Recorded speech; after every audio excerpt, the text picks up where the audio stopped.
Eu queria falar hoje um pouco sobre a questão do meio ambiente. Eu confesso que eu estou meio intimidado aqui, porque está ouvindo o meu discurso, né, o professor da Universidade Estadual do Ceará, Alexandre Araújo, que é PhD em Física do Clima. Então, o risco de eu falar besteira aqui e o professor puxar minha orelha depois é grande, já que eu não sou especialista, nada especialista no assunto. Estou tentando entender, né, desde que eu comecei a minha militância, essa questão ambiental já está na agenda de muita gente. Só que a grande maioria, inclusive dos militantes de esquerda, progressistas, vem dando pouca atenção, pouca importância para o debate ambiental. E a gente não pode mais ter esse comportamento. A questão ambiental tem que entrar nas preocupações e nas conversas de todo mundo, o mais rápido possível. Nós estamos vivendo uma situação em que a gente não pode mais perder a batalha em defesa do meio ambiente. Nas próximas 2, 3 décadas, nós temos que vencer essas batalhas, conseguir entender o problema e enfrentar ele de frente, porque a própria condição de reprodução da nossa espécie está ficando ameaçada. Ontem, nós fizemos na Câmara Municipal, né, com a presença do professor Alexandre e outros, um debate chamado o colapso hídrico e o ecossocialismo. Então, até o nome desse debate, né, já suscita um monte de questões, né? Primeiro, por que a gente está chamando de colapso hídrico? Vocês podem observar que a imprensa ou chama de crise hídrica ou de crise de abastecimento. A gente está chamando de colapso, isso foi objeto do nosso debate ontem, né? Claro, porque a situação não é inesperada, não é temporária, não é um problema em que houve 2 ou 3 erros, né, de gestão e que vai ser resolvido, né, com 2 ou 3 acertos na gestão. Nós estamos vivendo o problema da seca, o problema da crise de abastecimento no Sudeste é representativo de um esgotamento do nosso modelo de desenvolvimento. Esse debate a gente precisa fazer. E não é só um problema da região Sudeste ou do Brasil. Nós estamos vivendo um esgotamento do modelo de desenvolvimento capitalista do nosso planeta. E não é só por conta das questões históricas que a esquerda sempre denuncia, né, de violação dos direitos dos trabalhadores, de aumento no número de pessoas vivendo na miséria, etc. Mas é porque o planeta não suporta mais a lógica de funcionamento desse sistema. Vamos refletir um pouco. No sistema capitalista, a produção, o objetivo da produção é a venda de mercadorias para a obtenção do lucro. Esse é o objetivo da produção no nosso sistema. É muito diferente de outros sistemas que existiram na história, né, em que o modo de produção tinha como objetivo principal garantir a subsistência dos grupos que produziam, né? O sujeito, numa tribo indígena, há 450 anos, aqui, onde hoje é a cidade do Rio de Janeiro, ele não estava preocupado em produzir para comercializar, ele estava preocupado em reproduzir as condições de vida dele, da família dele, da tribo dele. A natureza do sistema capitalista é a produção de mercadorias para o lucro. É isso que importa. Eu queria dar um exemplo. Eu, há alguns anos atrás, não vou citar nomes para ninguém reviver nenhum pesadelo, mas há alguns anos atrás eu conheci um professor de física, que tinha sido prefeito, inclusive, uma cidade do interior de São Paulo, e ele me contou que ele sofreu um atentado à vida dele, que estava assessorando um deputado federal para fazer um projeto de lei para mudar o filamento da lâmpada de tungstênio, da lâmpada incandescente, para aumentar a espessura do filamento da lâmpada incandescente, que com uma medida simples, irrisória para a indústria, as lâmpadas iam poder durar 50, 60 anos. Ele sofreu atentado, foi baleado. até o deputado retirar o projeto de lei, que é óbvio que não interessa a General Electric e as empresas que produzem lâmpadas, que a gente leve 50 anos para trocar as lâmpadas da nossa casa. Agora, mais recentemente, em Barcelona, um cidadão espanhol estava olhando, admirando a fachada do Corpo de Bombeiros da cidade. E ele percebeu uma plaquinha ali que indicava que a lâmpada que ele estava vendo acesa estava acesa ininterruptamente desde 1890. Desde 1890. O sujeito foi lá, tirou foto da lâmpada, copiou o modelo da lâmpada, está vendendo, começou a vender essa lâmpada que dura 100 anos. Está sendo processado, já sofreu ameaças e os cavalos. Porque a lógica do sistema capitalista não permite que a gente se aproprie do que a tecnologia tem de bom, se a tecnologia atrapalhar a venda de mercadorias para obtenção de lucro. Na indústria da informática, a gente fala em obsolescência programada. Os produtos são lançados, né, no padrão tecnológico inferior ao que a indústria já desenvolveu, para obrigar a gente a trocar de computador a cada 4 anos, a cada 5 anos.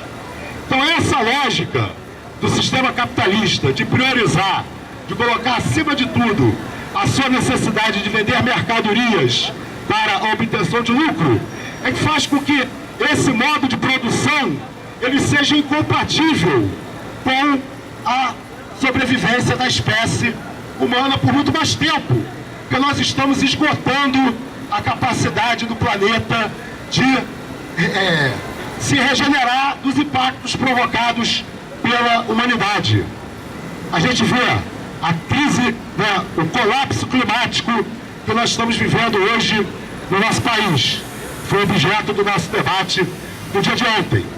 A grande mídia e boa parte dos políticos, dos governadores, etc., tentam convencer a população de que a saída para a crise hídrica é a mudança do comportamento da população.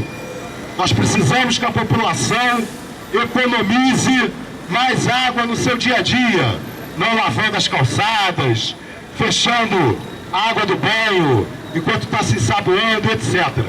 É evidente que é bom que as pessoas façam uso mais racional da água. Só que esse discurso esconde duas coisas. A primeira delas é que o consumo da água pelas populações, nesse sentido mais direto, de escovar o dente, tomar banho, beber água, fazer comida, corresponde no Brasil a cerca de 8% de todo o consumo da água do país. 8% é o nosso consumo em casa, no nosso dia a dia. Quer dizer, a gente pode economizar água à vontade, né? A população pode parar a gastar metade da água que ela gasta hoje e não vai ter impacto nenhum no problema. Nenhum. Não ajuda a resolver o problema. Do ponto de vista do nosso comportamento individual, o mais importante é a gente começar a observar aonde está a água invisível no nosso consumo. Que nós consumimos muita água sem saber. Nós consumimos muita água, por exemplo, quando a gente utiliza a eletricidade. A eletricidade, todas as formas de produção da eletricidade que existem têm consumo de água. Nós consumimos vários produtos que são chamados eletrointensivos, né, como os produtos que têm alumínio na sua composição, o cimento que constrói as nossas casas, a nossa alimentação. Um dos graves problemas hoje na produção do aquecimento global, não sei se eu ofender alguém, eu acho que não, vou falar palavrão, nem palavrão, mas um dos problemas que afetam o aquecimento global é o pum das vacas. O pum. Eles produzem gases, do bovino produzem gases diferentes dos gases que nós produzimos, porque eles são animais ruminantes, eles produzem metano e contribuem. Eu vi esses dias uma propaganda da televisão europeia, né, muito engraçada por sinal, que eles colocaram o close no traseiro de vários bois e vacas e em câmera lenta ficou filmando, né, o processo do pum, né? desses animais. E no final, você precisa prestar atenção nesse cano de descarga. Então existem contas, por exemplo, se os americanos deixassem de consumir carne durante um dia por semana, isso teria um impacto igual à retirada de centenas de milhares de veículos das ruas dos Estados Unidos. Então nós temos uma questão a pensar no nosso consumo, mas é muito mais complexo do que simplesmente fechar a torneira na hora de escovar os dentes. Precisamos pensar em como a gente constrói padrões de consumo que não dependam, né, do desperdício da água.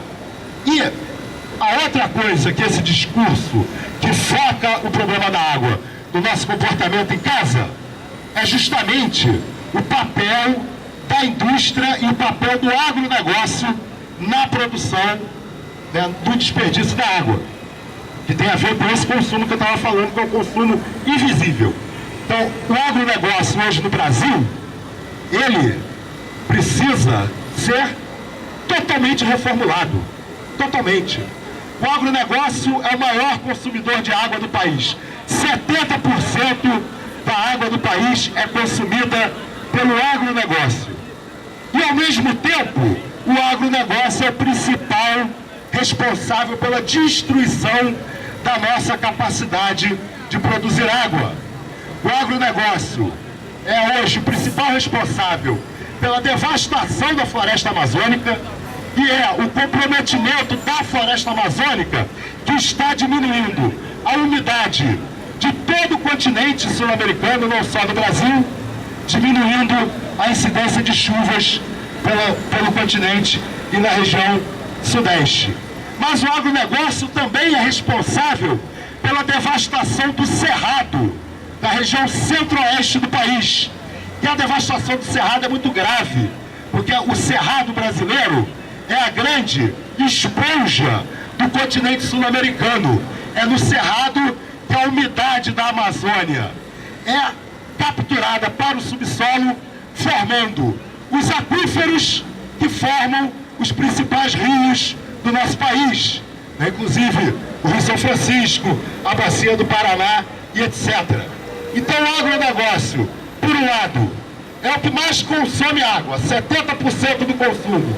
Por outro lado, destrói a floresta amazônica e impede a formação dos aquíferos no centro-oeste. Então isso, pessoal, que eu estou descrevendo aqui, não é uma mera crise hídrica.